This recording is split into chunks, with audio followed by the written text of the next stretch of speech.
नमस्ते दोस्तों, स्वागत है आप सभी का इतिहास अध्ययन पर। तो चलिए आज का पहला प्रश्न है, निम्नलिखित में से किस पुरापाषाण कालीन स्थल से शुतुरमुर्ग के अंडों पर चित्रांकन के साक्ष्य मिले हैं? तो ये कहाँ से मिले हैं? बी, पटने से मिले हैं। इसके बारे में बताएं। महाराष्ट्र में है ये पटने नामक पुरापाषाण कालीन स्थल, जहाँ से शुतुरमुर्ग के अंडों के छिलके प्राप्त हुए हैं, जिन पर चित्रांकन यानी कि डिजाइंस के साक्ष्य मिलते हैं, और यह उच्च पुरापाषाण काल से संबंधित है। दूसरा प्रश्न है, कथन कारण का प्रश्न है ये। कथन है, हड़प्पा सभ्यता के लोग लोहे के प्रयोग से परिचित नहीं थे। बिल्कुल सही बात है, वो नहीं परिचित थे। और इसका कारण दिया गया है, हड़प्पा सभ्यता एक कांस्य युगीन सभ्यता थी और लोहा उत्तर वैदिक काल में प्रकाश में आया। बिल्कुल सही बात है। तो दोनों सही है और इसकी सही व्याख्या कर रहा है। सही उत्तर ए हो जाएगा इसका। अब इसके बारे में थोड़ा जानते हैं। हड़प्पा सभ्यता जो कांस्य युगीन सभ्यता थी, यहाँ के लोग तांबे और टिन को मिलाकर कांसा बनाना जानते थे, लेकिन लोहे का ज्ञान उन्हें नहीं था। भारत में लोहे का प्रयोग लगभग 1000 ईसा पूर्व 1000 बीसी यानी कि उत्तर वैदिक काल के आसपास जो होता है शुरू हुआ माना जाता है। विशेषकर अतरंजी खेड़ा जैसे स्थलों से हमें साक्ष्य मिलते हैं। तीसरा प्रश्न है, महाजनपदों को उनकी राजधानियों से सुमेलित करना है। इसका सही उत्तर ए हो जाएगा। यानी अस्मक जो था पोटल है, यह दक्षिण भारत यानी गोदावरी तट पर एकमात्र महाजनपद है। और फिर मत्स्य, इसकी राजधानी क्या थी? ये विराटनगर थी इसकी राजधानी। ये विराटनगर जो है कहाँ पर है? जयपुर अलवर क्षेत्र के। और फिर इसकी राजधानी जो थी ये मत्स्य विराटनगर है। और फिर सूरसेन आता है। सूरसेन हो जाएगा मथुरा ये ब्रजमंडल क्षेत्र के अधीन है, जो राजधानी इसकी मथुरा हुई। और गांधार आता है, तक्षशिला राजधानी इसकी। यानी कि गांधार जो है आधुनिक समय में ये पाकिस्तान और अफगानिस्तान क्षेत्र के आसपास का क्षेत्र है। चौथा प्रश्न है, अशोक के अभिलेखों के संदर्भ में निम्नलिखित कथनों पर विचार कीजिए। तो आपको बताना है कौन सा कथन सही है। पहला है, अशोक के अधिकांश अभिलेख प्राकृत भाषा और ब्राह्मी लिपि में हैं। बिल्कुल सही बात है ये। और फिर दूसरा कथन है, शाहबाजगढ़ी और मानसेहरा के अभिलेख खरोष्ठी लिपि में हैं। ये कथन भी बिल्कुल सही है। तीसरा कथन है, तक्षशिला और लघमान से प्राप्त अभिलेख अरेमाइक और यूनानी लिपियों में हैं। ये कथन भी बिल्कुल सही है। तीनों सही है। सही उत्तर हो जाएगा डी। तीनों कथन सही है। तो अशोक के शिलालेख जो मुख्य रूप से ब्राह्मी लिपि में है, यानी कि ये बाएं से दाएं लिखे जाते थे। और उत्तर पश्चिम भारत यानी कि पाकिस्तान के शाहबाजगढ़ी और मानसेहरा में खरोष्ठी लिपि जो दाएं से बाएं लिखी जाती थी का प्रयोग हुआ है। और फिर अफगानिस्तान क्षेत्र जो तक्षशिला लघमान में आरेमाइक और यूनानी लिपियों के द्विभाषी अभिलेख मिलते हैं हमें। पांचवा प्रश्न है, गुप्त काल में भूमि राजस्व यानी कि लैंड रेवेन्यू के संदर्भ में उद्रंग और उपरिकर क्या थे? ये एक प्रकार के भूमिकर थे। छठा प्रश्न है, घटनाओं को कालक्रमानुसार व्यवस्थित करना है। तो इसका सही उत्तर ए हो जाएगा। यानी कि सबसे पहले भारत पर अरबों का पहला सफल आक्रमण हुआ किसके द्वारा? मोहम्मद बिन कासिम के द्वारा। ये कब हुआ था? ये हुआ था 712 एडी में यानी कि ईस्वी में। और फिर आता है 3 नंबर, यानी सोमनाथ मंदिर पर महमूद गजनबी का आक्रमण हुआ। ये कब हुआ सोमनाथ मंदिर पर? ये हुआ था 1025 एडी में। और फिर आता है उसके बाद 1 नंबर, यानी तराइन का द्वितीय युद्ध हुआ था किसके बीच? पृथ्वीराज चौहान और गौरी के बीच हुआ था। और यह 1192 ईस्वी में हुआ था यानी कि एडी में। और फिर लास्ट में आता है चंदावर का युद्ध जयचंद और गौरी के बीच हुआ था। ये हुआ था 1194 में। इस वजह से इसका सही क्रम ए हो जाएगा। सातवां प्रश्न है, विजयनगर साम्राज्य की नायंकार सिस्टम की तुलना दिल्ली सल्तनत या मुगल काल की किस व्यवस्था से की जा सकती है? तो किससे की जा सकती है? तो सही उत्तर हो जाएगा इक्ता व्यवस्था से की जा सकती है। क्यों की जा सकती है? क्योंकि विजयनगर की जो नायंकर व्यवस्था थी यह दिल्ली सल्तनत की इक्ता व्यवस्था के समरूप थी। इसमें नायक यानी सैन्य प्रमुख को वेतन के बदले एक भूक्षेत्र जिसे अमरम कहा जाता था वह दिया जाता था, जिससे वे राजस्व वसूलते थे और एक निश्चित सेना रखते थे। आठवां प्रश्न है, निम्नलिखित में से कौन भक्ति आंदोलन के निर्गुण संत नहीं थे? कौन नहीं थे? तो चैतन्य महाप्रभु जो थे ये नहीं थे, ये थे सगुड़ के। चैतन्य महाप्रभु कहाँ से? बंगाल से। सगुड़ भक्ति धारा किसके? कृष्ण भक्ति के संत थे। और जबकि ये बाकी कबीर हो गए, नानक और दयाल दादू दयाल, ये निर्गुण भक्ति द्वारा ईश्वर के निराकार रूप के समर्थक थे। 9वां प्रश्न है, यहाँ पे सुमेलित करना है। मुगल विभाग दिया गया है एक तरफ और सूची 2 में दिया गया है इनके कार्य, तो इसका सही उत्तर ए हो जाएगा, यानी दीवान ए आजिज जो था इसका कार्य था सैन्य विभाग से संबंधित। सैन्य विभाग मतलब किसके द्वारा, ये बलबन द्वारा स्थापित की गई थी और मुगलों में मीर बख्शी इसके प्रमुख होते थे। और फिर दीवान ए रसालत आता है, ये धार्मिक मामलों का विभाग था। धार्मिक मामले या फिर कहें विदेश मामले, जो विदेश मामले थे सल्तनत काल में ये विदेश अपील, और मुगलों में सद्र उस सुदूर था धार्मिक देखते थे।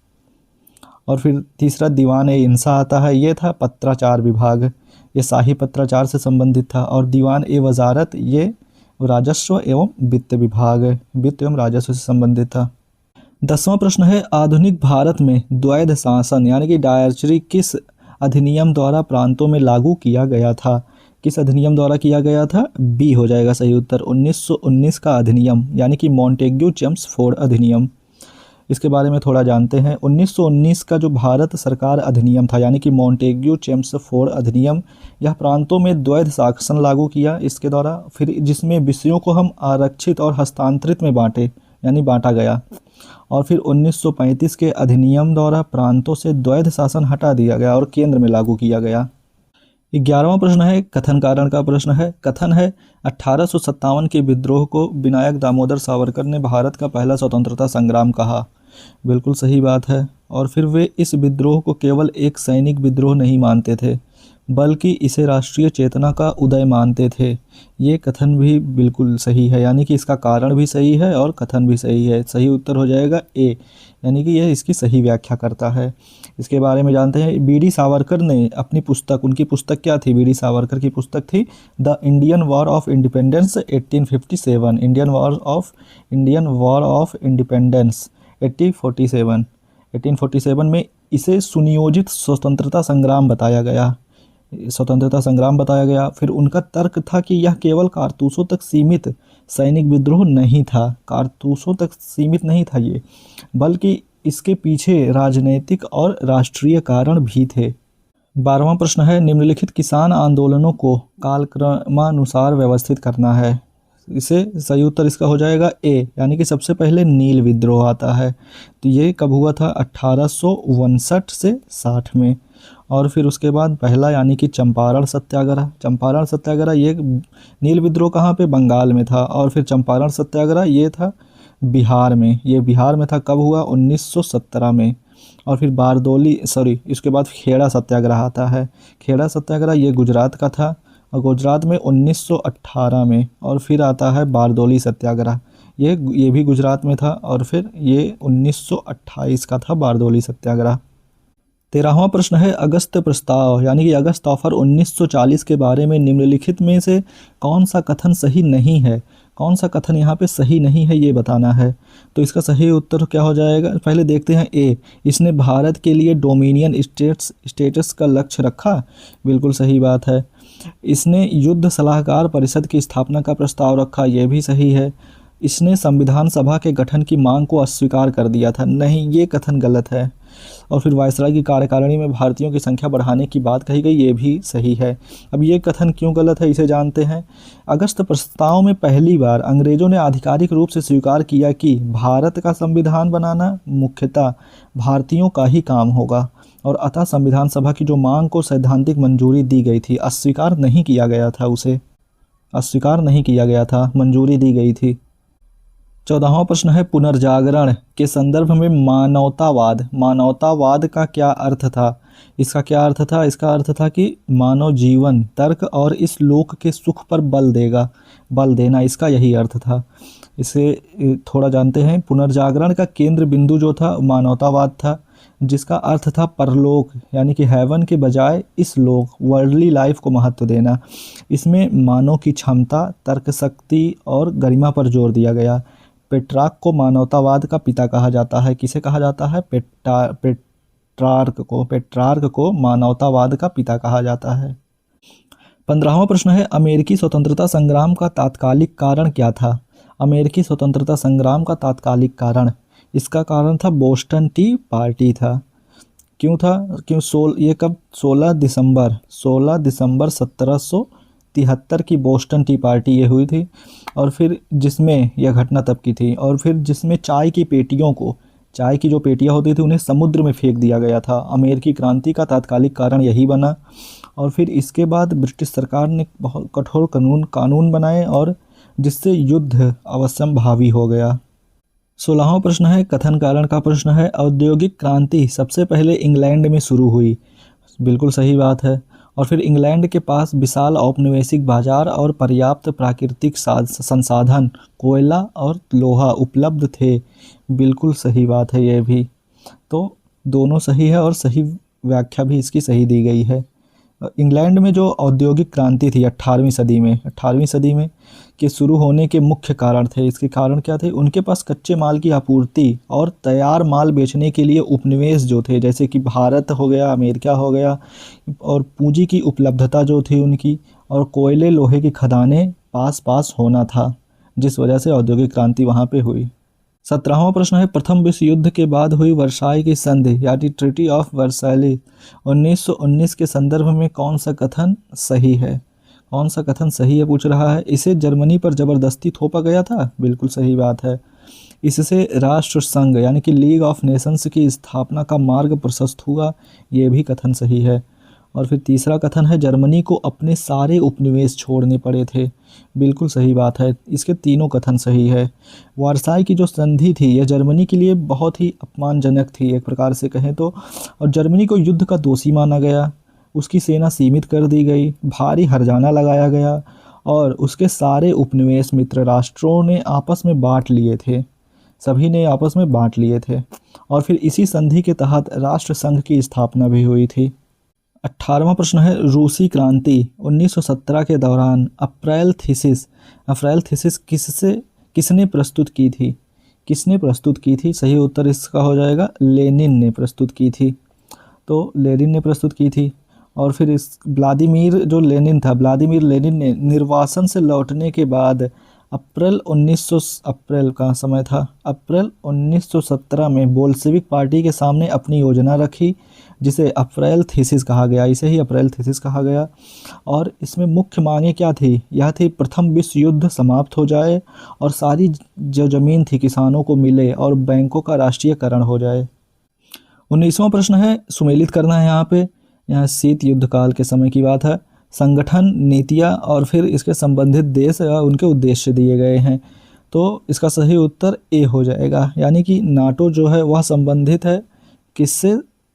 अमेरिका के नेतृत्व वाला सैन्य संगठन, या गठबंधन जिसे हम कह सकते हैं, ये नाटो संबंधित है। नाटो कब? इसका 1949 में। अमेरिका और पश्चिमी देशों का सैन्य गठबंधन है ये। और फिर आता है वार्सा पैक्ट, ये है सोवियत संघ का सैन्य गुट है। ये वार्सा पैक्ट ये कब था? 1955 में। सोवियत संघ और पूर्वी यूरोप का सैन्य गठबंधन है। और फिर मार्शल योजना ये है अमेरिका द्वारा पश्चिमी यूरोप को आर्थिक मदद है एक प्रकार की। मार्शल योजना 1948 की। और फिर इसमें युद्ध यूरोप के पुनर्निर्माण के लिए अमेरिकी सहायता के लिए। और फिर गुट निरपेक्ष आंदोलन जो था यह था शक्ति गुटों से अलग रहने की नीति थी। 20वां प्रश्न है, दक्षिण भारत के संगम साहित्य के विषय में सत्य कथन चुनिए। कौन सा कथन सत्य है? यह मुख्य रूप से धार्मिक साहित्य है? नहीं, इसमें अहम यानी कि प्रेम और पुरम यानी कि युद्ध या शासन दो मुख्य विषय हैं। बिल्कुल यही कथन सही है। इसका सही उत्तर बी हो जाएगा। जो संगम साहित्य का तमिल भाषा में लिखा गया है ये प्राचीनतम साहित्य है। और फिर लगभग 300 ईसा पूर्व 300 बीसी से 300 एडी 300 बीसी से 300 एडी तक। और फिर इसकी कविताओं को दो श्रेणियों में बांटा गया है। अहम यानी कि प्रेम, और फिर पुरम और बा है यानी कि युद्ध या फिर शासन से, जिसमें वीरता, राजा की प्रशंसा शामिल है। यह धार्मिक से अधिक लौकिक साहित्य है। 21वां प्रश्न है, सहायक संधि स्वीकार करने वाले राज्यों का सही कालक्रम क्या है? तो इसका सही कालक्रम क्या हो जाएगा? ए हो जाएगा 1, 2, 3 और 4। यानी कि सबसे पहले हैदराबाद ने कब की थी? 1798 में। और फिर मैसूर उसके बाद आता है ये 1799 में। और फिर 1799 फिर अवध आता है 99 में भी यह भी हुआ था। और फिर अवध जो था, यह 1799 नहीं 1801 था। 1799 में भी एक और था, क्या था वह, तंजौर था। तंजौर ने भी 1799 में की थी। अवध जो था ये 1801 में, और फिर पेशवा ये 1802 में स्वीकार किया, ये बेसन की संधि के द्वारा, बेसिन की संधि। 22वां प्रश्न है फासीवाद। फासिज्म और नाजीवाद, नाजिज्म में मुख्य समानता क्या थी? इसमें मुख्य समानता क्या थी? दोनों लोकतंत्र और साम्यवाद के विरोधी थे, यही इसकी मुख्य समानता थी। मुसोलिनी फांसीवाद और हिटलर नाजीवाद दोनों ही अधिनायकवादी थे। मुसोलिनी जो था वो फांसीवाद से संबंधित था, और जो हिटलर था नाजीवाद से।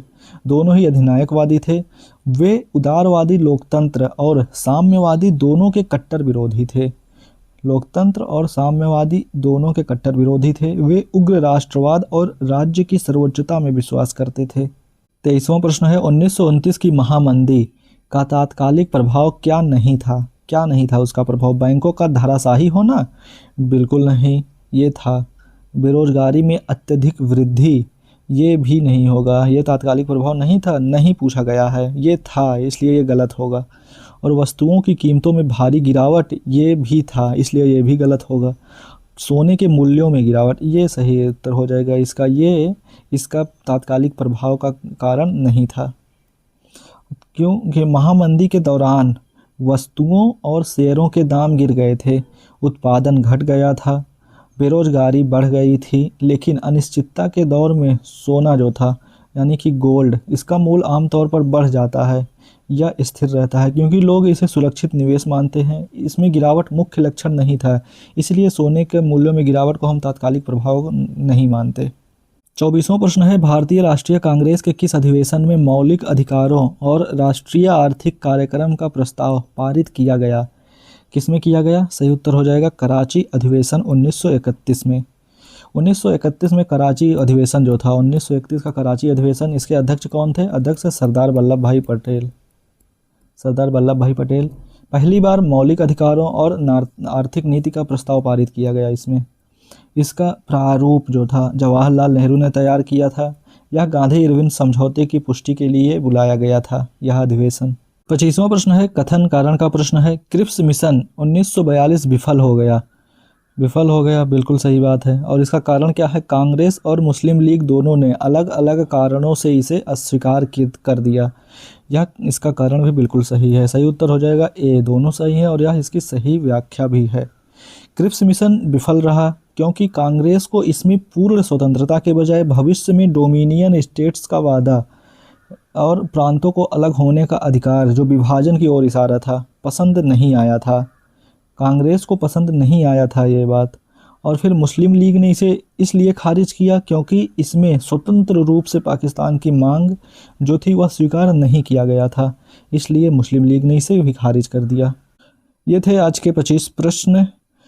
तो ये रही इसके आंसर की, जो आपको PDF में मिल जाएगी टेलीग्राम पे, डिस्क्रिप्शन में लिंक है, आपको ज्वाइन कर लीजिएगा। और फिर आप बताइएगा आप लोग ने 25 में से कितने प्रश्नों को सही किया। बाकी मिलते हैं अगली वीडियो में, तब तक के लिए जय हिंद।